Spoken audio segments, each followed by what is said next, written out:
ដើមចេកជ្វាឬដើមចេកក្រំលក្ខណៈរុក្ខជាតិដើមមូលមានស្រទាប់ជាច្រើនស្រទាប់មានជាតិទឹកច្រើនកម្ពស់ពី2ម៉ែត្រទៅ4ម៉ែត្រពណ៌បៃតងស្លឹកធំវែងខាងលើពណ៌បៃតងចាស់ខាងក្រោមមានម្សៅពណ៌សមានចង្អុលធាងត្រង់កណ្ដាលតាមបណ្ដោយស្លឹកធាងស្លឹកមានប្រវែងពី1ម៉ែត្រទៅ2ម៉ែត្រកន្លះចេញពីស្រទាប់នីមួយត្រយោងឬផ្កា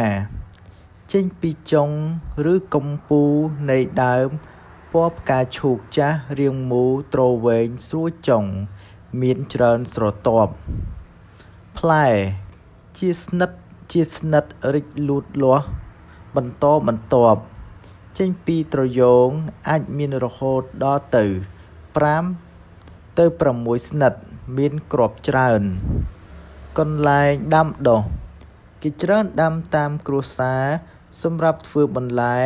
និងថ្នាំយកស្លឹកវេចនំយកស្រទាប់កូតធ្វើខ្សែចងគៀបជ្រលក់សូត្រផ្នែកប្រើប្រាស់គេប្រើរុក្ខជាតិទាំងមូលដើមចេកជ្វាឬដើមចេកក្រប់ផងដែរក៏ជាឱសថយកទៅព្យាបាលជំងឺមួយចំនួនបានផងដែរសូមអរគុណសម្រាប់ការទស្សនាវីដេអូនេះសូមជួយ Subscribe ដើម្បីទទួលបានវីដេអូថ្មីៗបន្តទៀតសូមអរគុណ